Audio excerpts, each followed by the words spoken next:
अस्सलामुअलैकुम। आज की इस वीडियो में हम डिस्कस करेंगे कि आप फूडनेट में सप्लायर से ऑर्डर कैसे करते हैं। इसके अलावा सप्लायर्स लेजर रिपोर्ट और सप्लायर्स ड्यू रिपोर्ट क्या है। वीडियो स्टार्ट करने से पहले प्लीज़ हमारे चैनल को सब्सक्राइब करें और बेल आइकन को प्रेस करें ताकि आने वाली हर वीडियो का नोटिफिकेशन आपको मिलता रहे।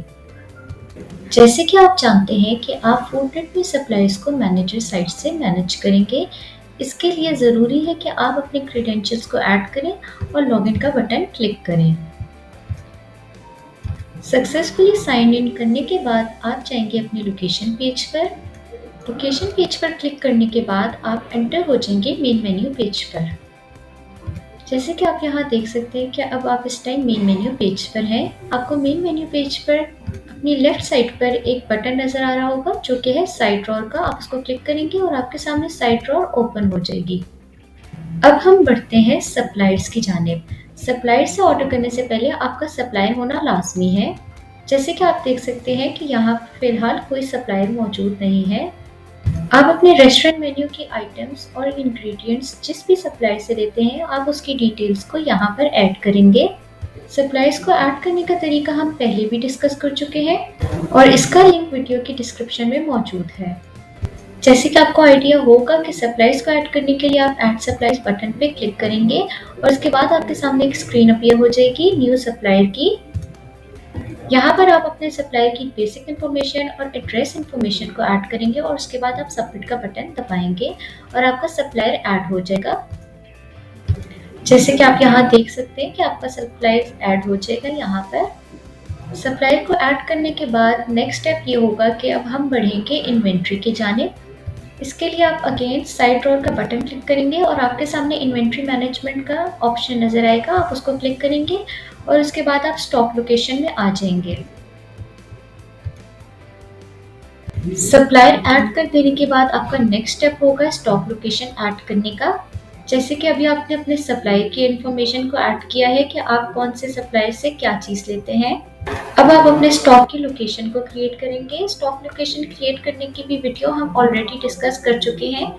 जैसे कि आप न्यू स्टॉक लोकेशन बटन को क्लिक करेंगे और उसके बाद आपके सामने एक पेज अपीयर हो जाएगा जिसमें आप अपने स्टॉक लोकेशन की टाइटल और डिस्क्रिप्शन डिटेल्स को ऐड करेंगे और उसके बाद सबमिट का बटन क्लिक कर देंगे। जैसे कि आप यहाँ देख सकते हैं कि हमने लोकेशन का टाइटल और उसकी डिस्क्रिप्शन लिख दिया है और अब हम सबमिट का बटन क्लिक करेंगे और आपकी स्टॉक लोकेशन क्रिएट हो जाएगी। सप्लायर्स और स्टॉक लोकेशन क्रिएट कर देने के बाद नेक्स्ट स्टेप आता है कि आप अपने सप्लायर से क्या चीज़ और कैसे ऑर्डर करेंगे। अपने सप्लायर से ऑर्डर करने के लिए आप टाइटल के ऊपर क्लिक करेंगे और उसके बाद आपके सामने एक पेज अपीयर हो जाएगा जिसके अंदर आपके पास दो ऑप्शंस आ रहे हैं। एक है आइटम टाइप और दूसरा purchase stock items. Item types में आप डिसाइड करेंगे कि आपने मेन्यू आइटम को ख़रीदना है या इंग्रेडिएंट को ख़रीदना है। हमने फ़िलहाल एक इंग्रेडिएंट ख़रीदना है। उसके बाद आप परचेज स्टॉक आइटम्स बटन को क्लिक करेंगे और उसके बाद आपके सामने एक स्क्रीन आ जाएगी न्यू स्टॉक परचेज की। अब आप न्यू स्टॉक परचेज में जाएंगे क्योंकि आपने सप्लाई से ऑर्डर करना है स्टॉक को। अब आप अपने स्टॉक परचेज की डिटेल्स को यहाँ पर ऐड करेंगे। जैसे कि आपकी स्टॉक परचेज का टाइटल क्या है और आप किस दिन उसको बाय करेंगे और इसकी क्या डिस्क्रिप्शन है। जैसे कि हम अपने सप्लायर से माइंस मीट खरीदना चाहते हैं इसलिए हम टाइटल के अंदर माइंस मीट लिखेंगे। उसके बाद हम परचेज की डेट लिखेंगे। फूडनेट की अच्छी बात यह है कि हमारी आसानी के लिए हमें कभी भी डेट सिंपली मैन्युअली नहीं लिखनी पड़ती है बल्कि हम इस पर क्लिक करते हैं और हमारे सामने एक कैलेंडर आ जाता है जिससे हम अपनी डेट को सेलेक्ट कर लेते हैं। जैसे कि हम आज की डेट को सेलेक्ट करते हैं। उसके बाद यहाँ पर हम माइंस मीट से रिलेटेड डिस्क्रिप्शन लिखेंगे। इसके बाद अब हम नेक्स्ट स्टेप पे आते हैं रिलेट सप्लाई से रिलेटेड। हम इस बटन को क्लिक करेंगे और हमारे सामने एक ऑप्शन आ जाएगा जिसके अंदर सप्लाई की डिटेल लिखी हुई है। सेलेक्ट सप्लायर के ऊपर क्लिक करेंगे और उसके बाद हम अपने सप्लायर को चूज़ करेंगे। सप्लायर चूज़ करने के बाद नेक्स्ट ऑप्शन आता है अमाउंट का कि आपके माइंस मीट से रिलेटेड या कोई भी प्रोडक्ट से रिलेटेड अमाउंट कितनी है। जैसे कि हमारी अमाउंट है इस टाइम 10,000 रुपीज़। और उसके बाद नेक्स्ट आता है पेड अमाउंट। हम पूरी की पूरी पेड अमाउंट करते हैं 10,000 रुपीज़। उसके बाद हमारी पेंडिंग अमाउंट कोई भी नहीं है। पेंडिंग अमाउंट के बाद हम मोड ऑफ पेमेंट को सेलेक्ट करेंगे। मोड ऑफ पेमेंट हम कैश कर देते हैं। उसके बाद अगर आप कोई एडिशनल नोट्स को ऐड करना चाहते हैं तो आप वो भी यहाँ पर ऐड कर सकते हैं। जैसे कि हमने एडिशनल नोट्स को ऐड कर दिए। अब हम आते हैं अपने इंग्रेडिएंट के जाने। अगर आपकी इंग्रेडिएंट ऑलरेडी क्रिएट है तो आप उसको यहाँ से सेलेक्ट कर सकते हैं, और अगर नहीं है तो आप उसको क्रिएट इंग्रेडिएंट के बटन पर क्लिक करके बना लेंगे। जैसे कि हमारे सामने एक न्यू बॉक्स अपीयर हो गया और अब हम इसके अंदर इंग्रेडिएंट नेम ऐड करेंगे। इंग्रेडिएंट नेम ऐड करने के बाद हम इंग्रेडिएंट की डिस्क्रिप्शन को ऐड करेंगे और उसके बाद हम क्रिएट इंग्रेडिएंट बटन को क्लिक कर देंगे।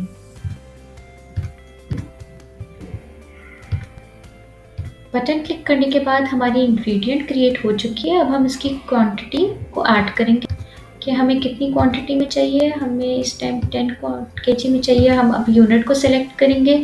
यूनिट में आपके पास डिफरेंट ऑप्शंस हैं, काउंट, डजन, लीटर, आप कुछ भी ऐड कर सकते हैं। फिलहाल हमें 10 kg माइस मीट चाहिए। अब हम इसकी रिक्वायर्ड प्राइस को ऐड करेंगे यूनिट में, और अब आप देख सकते हैं कि हमारी डिटेल्स ऐड हो चुकी है। अब हम सबमिट का बटन क्लिक करेंगे और आपकी स्टॉक परचेज ऑर्डर कंप्लीट हो चुका है। तो इस तरीके से आप अपने सप्लाई से ऑर्डर करते हैं, यानी कि आप अपने मेन्यू की डिटेल्स को ऐड करते हैं, जैसे कि टाइटल, उसकी प्राइस, उसके बाद आप सप्लायर को इंटीग्रेट करते हैं और उसके बाद आप ऑर्डर प्लेस कर देते हैं। अब हम बढ़ते हैं सप्लायर लेजर की जानिब। सप्लायर लेजर में बेसिकली आपके सप्लाई के साथ तमाम हिसाब किताब की डिटेल्स मौजूद होती हैं। सप्लायर लेजर में जाने के लिए आप अगेन साइड ड्रॉप बटन को क्लिक करेंगे और उसके बाद आप रिपोर्ट्स ऑप्शन को देख रहे होंगे। आप इसको क्लिक करें और आपके सामने मुख्तलिफ ऑप्शंस नज़र आएंगे, item reports, menu reports, order reports. आप नीचे जाते जाएं और यहाँ पर आपको सप्लायर लेजर रिपोर्ट का बटन नज़र आ रहा होगा, उसको क्लिक करें। इस ऑप्शन पर जाने के बाद आपके सामने supplier laser report option appear हो जाएगा। अब आप यहाँ पर देख सकते हैं कि अभी अभी आपने सप्लायर को एक ऑर्डर दिया था माइस मीट से रिलेटेड। तो जो ऑर्डर आपने प्लेस किया था उसकी डिटेल्स सारी की सारी यहाँ सप्लायर लेजर रिपोर्ट में आ चुकी हैं ऑटोमेटिकली। जैसे कि आप यहाँ देख सकते हैं कि परचेज डेट भी मौजूद है, परचेज टाइटल जो कि आपने माइस मीट को ख़रीदा था तो वो भी है मौजूद। इसके अलावा आपकी परचेज अमाउंट भी लिखी हुई है और पेड अमाउंट को भी मेंशन किया हुआ है। इसके अलावा आपको पेएबल अमाउंट का ऑप्शन भी नज़र आ रहा होगा, जिसके अंदर इस टाइम 0 लिखा हुआ है, क्योंकि आप जब आपने माइस मीट ऑर्डर किया था तो आपने तमाम पैसों को वहीं पे क्लियर कर दिया था, तो आपकी अमाउंट क्लियर थी। अगर आप उस टाइम हाफ पेमेंट करते तो जो अमाउंट लेफ्ट रहती वो इधर मेंशन हो जाती। और सेम आपके सप्लायर ड्यूज़ आपको अपने सप्लायर ड्यूज़ रिपोर्ट में भी नज़र आते हैं। इसलिए अब हम बढ़ते हैं सप्लायर ड्यू रिपोर्ट की जानिब। सप्लायर ड्यू रिपोर्ट में जाने के लिए आप अपनी साइट ड्रॉअर में जाएंगे और उसके बाद आप रिपोर्ट्स के ऑप्शन को क्लिक करेंगे। यहाँ पर आपके पास बहुत सारे ऑप्शन आ रहे हैं। अब आप इसमें सप्लायर ड्यू रिपोर्ट के ऑप्शन को क्लिक करेंगे और इसके बाद आपके सामने एक स्क्रीन अपीयर हो जाएगी। अब आप यहाँ पर देख सकते हैं फ़िलहाल कोई भी ड्यू रिपोर्ट मौजूद नहीं है, क्योंकि आपके तमाम ड्यूज़ क्लियर हैं। अब हम एक और ऑर्डर क्रिएट करते हैं सप्लायर की तरफ से, जिस पे हम थोड़ी सी अमाउंट को ड्यू रखेंगे, यानी कि पेंडिंग पे रखेंगे। और फिर आप देख सकते हैं कि किस तरीके से आपकी पेंडिंग अमाउंट डिटेल यहाँ पर मौजूद होगी। अब हम अपने सप्लायर को अगेन ऑर्डर प्लेस करेंगे। इसके लिए हम जाएंगे अपनी स्टॉक लोकेशन में, जो कि इन्वेंट्री में है मौजूद। अगर आप किसी और सप्लायर से ऑर्डर लेना चाहते हैं या किसी और लोकेशन से, तो आप उसको न्यू स्टॉक लोकेशन बटन पर क्लिक करके डिटेल्स को ऐड कर देंगे। फिलहाल हम अपने सेम सप्लायर से किसी और आइटम को ऑर्डर करते हैं। उसके लिए हम अपनी लोकेशन पे गए हैं। अब हम एक मेन्यू आइटम को ऑर्डर करते हैं। उसके बाद अब हम परचेज स्टॉक आइटम में जाएंगे और हम अगेन वही प्रोसीजर को फॉलो करेंगे। अब हम इस पे न्यू स्टॉक परचेज बटन पे क्लिक करते हैं और हमारे सामने स्टॉक परचेजेस फॉर्म अपीयर हो चुका है, जिस पे हम एक न्यू ऑर्डर प्लेस करते हैं। हम यहाँ पर बी को ऑर्डर देते हैं और उसके बाद हम परचेज डेट को सेलेक्ट करते हैं, डिस्क्रिप्शन को ऐड करेंगे, उसके बाद सप्लायर को रिलेट करेंगे। अब हमने सप्लायर को रिलेट किया और उसके बाद अब हम आते हैं टोटल अमाउंट की जानिब। यहाँ पर हमारी जो टोटल अमाउंट है वो है 40,000 रुपीज़ और जो हमने पेड अमाउंट की है वो है 20,000। जो हमारी पेंडिंग अमाउंट होगी वो होगी 20,000, यानी कि हमने आधी पेमेंट कर दी है और अब हमारी आधी पेमेंट रहती है। अब हम मोड ऑफ पेमेंट को सेलेक्ट करेंगे और उसके बाद एडिशनल नोट्स में भी हम ऐड कर देते हैं डिटेल्स। जैसे कि हम यहाँ पे ये मेंशन कर देते हैं कि हमारी हाफ अमाउंट रहती है। अब हम इंग्रेडिएंट को चूज करते हैं और अगर नहीं है तो न्यू इंग्रेडिएंट बना लेते हैं। इसके बाद हम क्वांटिटी को सेलेक्ट करते हैं, 20 सेलेक्ट केजी में हम इसको सेलेक्ट कर देते हैं और फिर अब हम यूनिट प्राइस को ऐड करेंगे। यूनिट प्राइस को ऐड करने के बाद अब हम सबमिट का बटन क्लिक करेंगे और हमारा ऑर्डर प्लेस हो गया हमारे सप्लायर को, जैसे कि अब आप यहाँ पर देख सकते हैं।